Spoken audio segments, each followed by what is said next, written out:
and their children. And I think it's also really important for people at home to recognize, if you want to really think big picture and be preventative of domestic violence, how many of those attackers grew up in a home where they were children and witnessed domestic violence? You have to break the cycle.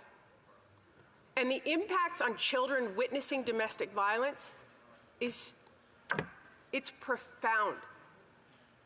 I want to go on to another victim testimony. This is by Miss Martine Jensen. She's the president, founder, and frontline worker of La Maison de Guéry.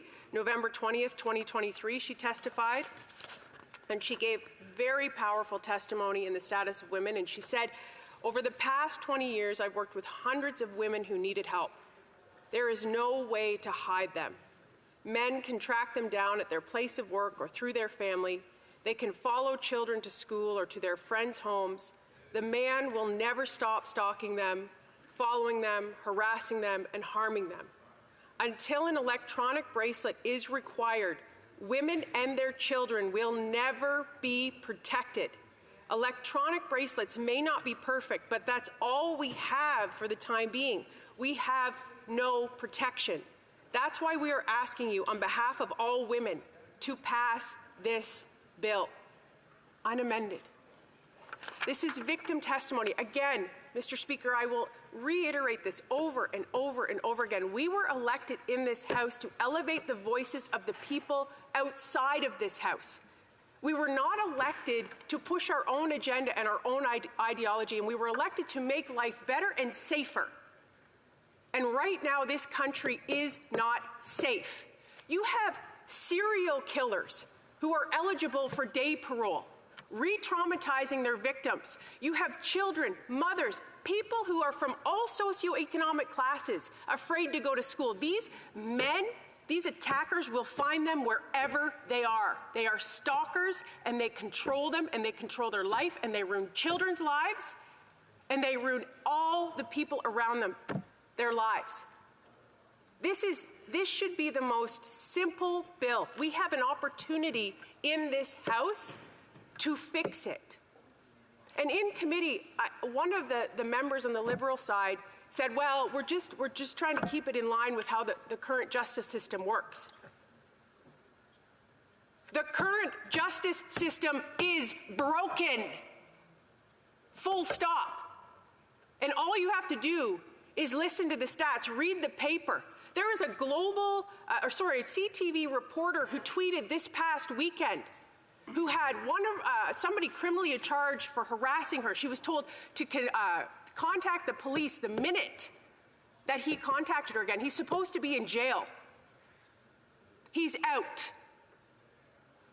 That is the danger of this. And this bill and these amendments we put forward, the bill amends the criminal code with respect to bail pending trial and peace bonds to provide that a judge, and in some cases a peace officer, may impose as a condition of release an electronic bracelet on an accused who is released pending trial on a defendant who has entered into an 8-10 bond.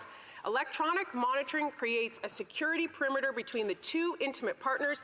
The victim can carry a transmitter with them at all times, allowing them to maintain this safety perimeter even if they are away from home, giving the power to the victim. I see my time is up, Mr. Speaker. Thank you very much. I appreciate this. I'm asking every member in this House, please vote in support of these amendments. Let's strengthen our justice system and protect victims from domestic violence. Thank you. Thank you, Honourable Member from Peterborough-Kawartha. The Honourable Parliamentary Secretary on debate. Yes, thank you, Mr. Speaker. And, you know, I listened closely in terms of what it is that the member was saying, and I think that it goes without saying that every member of the House of Commons, of all political stripes, recognizes the gravity and the importance of the issue. When we think of domestic violence, I like to think that we have seen significant investments, both from a budgetary measure of investments into shelters, transitional homes, to the issues of legislation where we have seen government government legislation and private members' legislation. I would remind the member of Bill C-233, which was introduced by the member from Dorval, Lachine, and LaSalle. Legislation that taken into consideration recognizing the importance of electronic monitoring and looking at specific cases dealing with domestic violence. These are the type of issues that are very much touching. It wasn't that long ago, just a week or so ago, where there's a great tragedy that had taken place in the province of Manitoba, where an individual man actually killed an entire family, wife and 3 children. And our hearts and prayers go out to the family and the members and friends of the community. Recently we had the Prime Minister with the Premier making an announcement on health care, where the Premier emphasized, as the Prime Minister has done, emphasized the importance of getting to some of these root causes. Let's find out what's taking place. What can we do? And I think that as legislators, whether it's at the provincial level or the national level, that we all have a role to play, as the member has pointed out. And what we have seen in the past is a great deal of cooperation amongst members that cross party lines. And I would cite in particular the former Conservative leader, Rona Ambrosia, who actually had a private member's bill. And in that private member's bill, it was an attempt to provide education through our judicial system. And it crossed the party lines, where we had the support for the legislation, where it was virtually unanimously, Mr. Speaker, that it ultimately passed through. Now, there was a bit of a hiccup because of the Senate issue and so forth, and the government ultimately had to bring it forward in order to be able to see it pass. I say that because the member pointed it out at the very beginning of her comments when she said that the legislation that that S-205 is talking about received quite a few amendments. And the member is right. Through those amendments, what it shows me, even though I wasn't at the committee, and I suspect she was there at the committee, is that there was likely a great deal of dialogue talking about the different amendments. And I suspect that we saw a number of them actually pass. I've had the opportunity to take a look at a couple of them, Mr. Speaker, and I do believe that the legislation was enhanced by the passage of some of those amendments. And I would think that when we take a look in terms of the work that the committee has done and how we continue to advance the issue, that there is a great deal of merit in terms of voting for the legislation. When you talk about, because the member spent a lot of her time talking about electronic monitoring, I first looked into electronic monitoring back in I guess it would have been in the 90s. It was something that I argued back then when I was a justice critic in the province of Manitoba, as how it is that technology can enable us to improve the quality of our judicial system.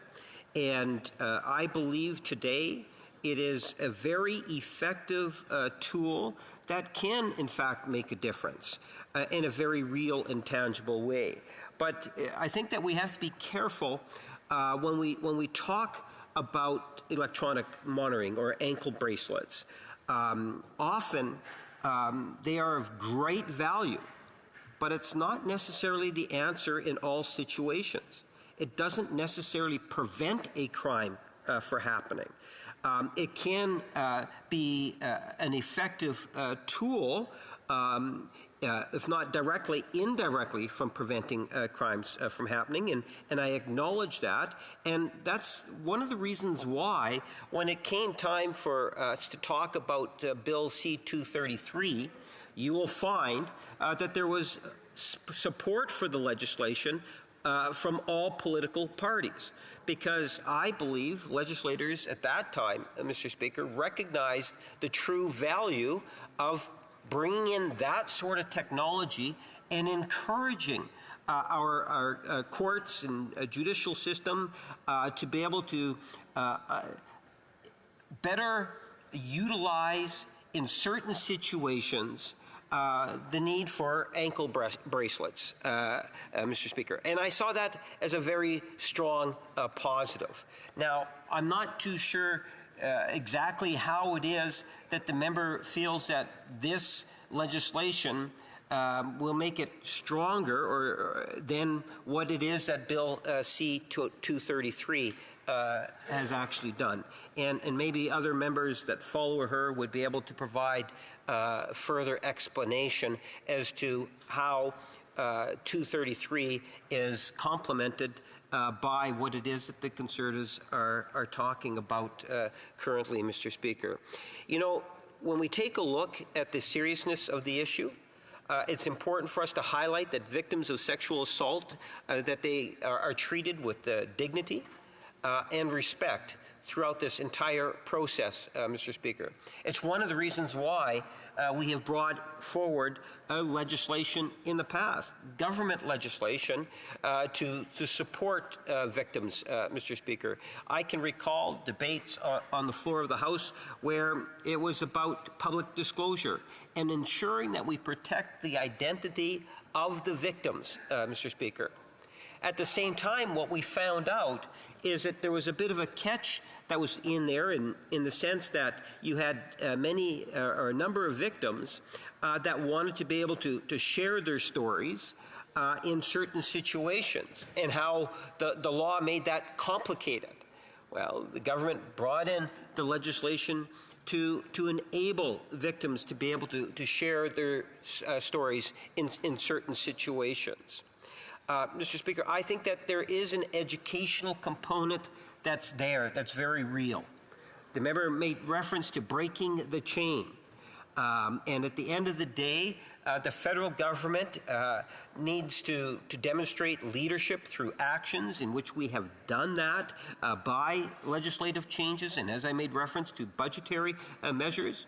But we also need provinces, and I would suggest to you even school divisions, to take a look in terms of how it is that they can contribute to the debate, Mr. Speaker. You know, I've always thought in certain areas of public policy that there is a great value in terms of incorporating things into our educational system, and that is through our public curriculum.